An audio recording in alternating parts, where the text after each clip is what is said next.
श्री लोकनाथଙ୍କ पीठରେ प्रज्वलित है सर्वबृहत जगत मंगल जागर दीप।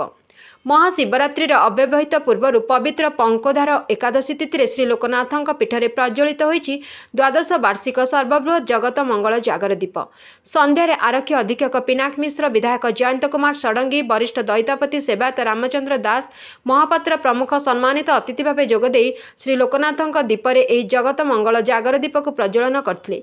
ए अवसर में दीपर उद्योक्ता रामकृष्ण होता अतिथि को उपढौकन प्रदान कर संबर्धित करथिले। अन्यमानक मध्य उपजिल्लापाल गोपीनाथ कुंवर, अतिरिक्त एसपी सुशील मिश्र, सिटी डीएसपी प्रशांत कुमार साहू प्रमुख उपस्थित थिले। 6 फुट लंब, 4 फुट ओसार और 2 फुट गभीर विशिष्ट एही अष्टधातुरे निर्मित दीपरे एकाथरे 3 क्विंटाल घी जलाजिब। श्री लोकनाथଙ୍କ महादीप उठिबा पर्यंत अर्थात 9 तारिख प्रत्यूष पर्यंत एही दीप जलाजिब। पूर्वर एही दीपटी माटी प्रस्तुत हेउथिबा बेले चलित वर्ष प्राय 2.5 क्विंटाल अष्टधातुरे निर्माण करा जायछि। प्राय 1 मास धरी बालकाटीर प्रसिद्ध कारीगर भागीरथी महाराणा एही अष्टधातुर बृहत दीप को प्रस्तुत करिसेंती।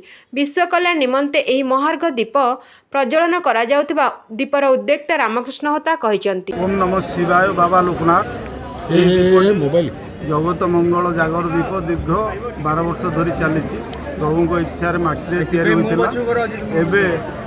अष्टधातु निर्मित होती 250 किलो ओजन, 6 फुट लंबा, चौड़ा हूँ 4 फुट, गभीर हूँ 2 फुट। तादर 300 केजी घी आट ए टाइम जल। आज आरंभ है पंकोजला एकाष्टु जागर शेष रात्र महादीप उठिला जाए यहाँ चली।